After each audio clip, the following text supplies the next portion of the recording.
പത്താം പാദം ചതുരസ്ര ജാതി ഏകതാളം.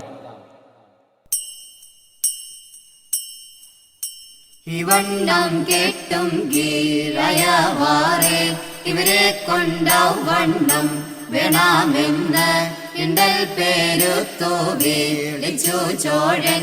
തമ്പിയെ തമ്പി വാ അണയത്തെന്ന് തമ്പിയും താനുമായി വേണ്ടുവോളം കാര്യങ്ങളെ ചിന്തിക്കുന്നു.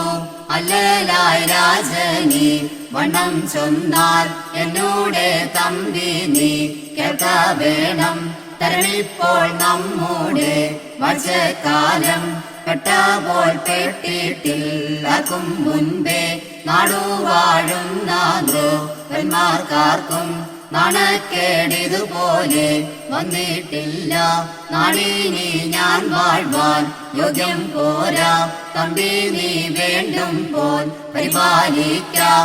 അന്നേരം തമ്പിയും അല്ലലോടെ അത്തൽപ്പെട്ടൊരു ദണ്ഡം ഉള്ളിലായി. അതുതന്നെയാകിയാൽ ദണ്ഡങ്ങളും ചിക്കനെ ചേർന്നു വാശങ്കേട്ടുള്ളിൽ അരുളാലെ നാൾ തോറും ബദ്ധിച്ചേറി. ആത്മാവുമാലാഹ മരെടുത്ത് ആകാശെ കൊണ്ടങ്ങു ചെന്ന നേരം ചോഴന്റെ പേർക്കില്ലം കുറിയിൽ കണ്ടു.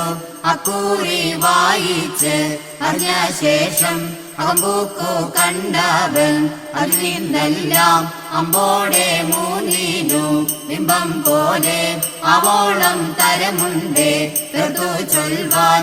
മനുഷ്യജാതിക്കപ്പെടുന്നു മാലെല്ലാം അത് ചെന്നു കണ്ടാൽ തീരും. മതിപോരും രാജാക്കൾ വാഴും കോയിൽ എന്നെല്ലാം നന്നായി കണ്ടോരാത്മം.